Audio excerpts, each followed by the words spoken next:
মেয়েরা আমরা আজকে পড়ব কার্ল ডেনিসের লেখা কবিতা দ্য গ্রিন হাউস এফেক্ট। এই কবিতা এর আগের ভিডিওতে আমরা পড়েছিলাম ইন্ট্রোডাকশন এবং কার্ল ডেনিস সম্পর্কে এখানে যা দেওয়া রয়েছে। আজকে আমরা কবিতায় যাব বা টেক্সটে যাব। দেখো, দ্য গ্রিন হাউস এফেক্ট এর আগে আমরা পড়েছিলাম গ্রিন হাউস এফেক্ট হচ্ছে এমন একটি পদ্ধতির বিজ্ঞানসম্মত নাম যে পদ্ধতির দ্বারা পৃথিবীর বায়ুমণ্ডলে থাকা কিছু কিছু গ্যাস আছে যেগুলো তাপকে আটকে রাখে, যার ফলে কি হয় না বিশ্ব উষ্ণায়ন ঘটে, অর্থাৎ পৃথিবীর তাপমাত্রা বৃদ্ধি পায়। কার্ল ডেনিস এই বিজ্ঞানসম্মত নামটাই কবিতার নাম হিসেবে ব্যবহার করেছেন এবং তার ফলে ওই কাব্যিক দৃষ্টি থেকে বিষয়টা এসে দাঁড়িয়েছে একেবারে কঠোর বৈজ্ঞানিক বাস্তবে।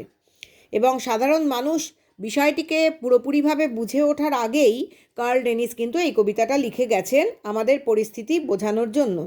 তোমরা জানো যে carbon dioxide, carbon monoxide, chlorofluorocarbon এই ধরনের গ্যাসগুলো হচ্ছে গ্রিন হাউস গ্যাসেস, যেগুলো আমাদের এই পৃথিবীর উষ্ণতা বৃদ্ধি ঘটায় এবং সূর্যালোককে, সূর্যের তাপকে পৃথিবীতেই আটকে রেখে। তো দেখো, এবার আমরা কবিতাটায় যাচ্ছি। The gradual warming trend will likely go on.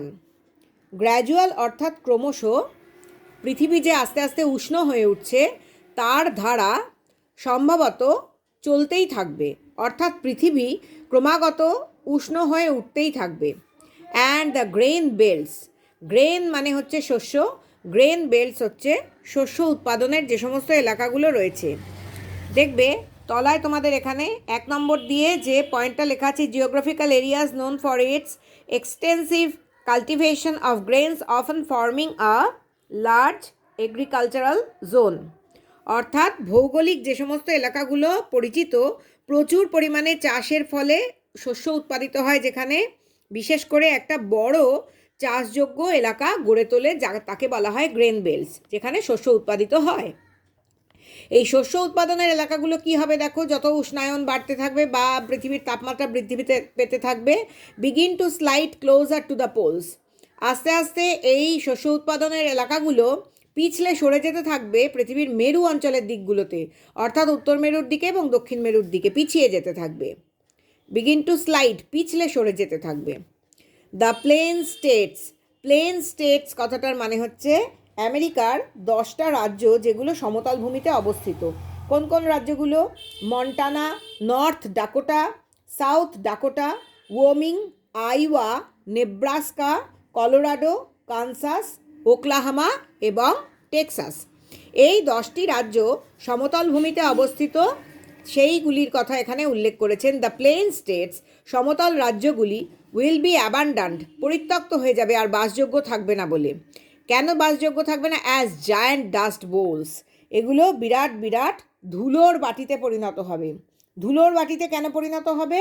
গাছপালা সব মরে যাবে এবং সেখানকার মাটি ধুলোয় পরিণত হবে, কারণ গাছপালা মরে গেলে গাছের শিকড়গুলো আর মাটিকে ধরে রাখতে পারবে না, মাটি ধুলোয় পরিণত হবে এবং ক্ষয়ে যাবে গ্রিনহাউস গ্যাসের প্রভাবে এবং ধুলোর বাটিতে পরিণত হবে।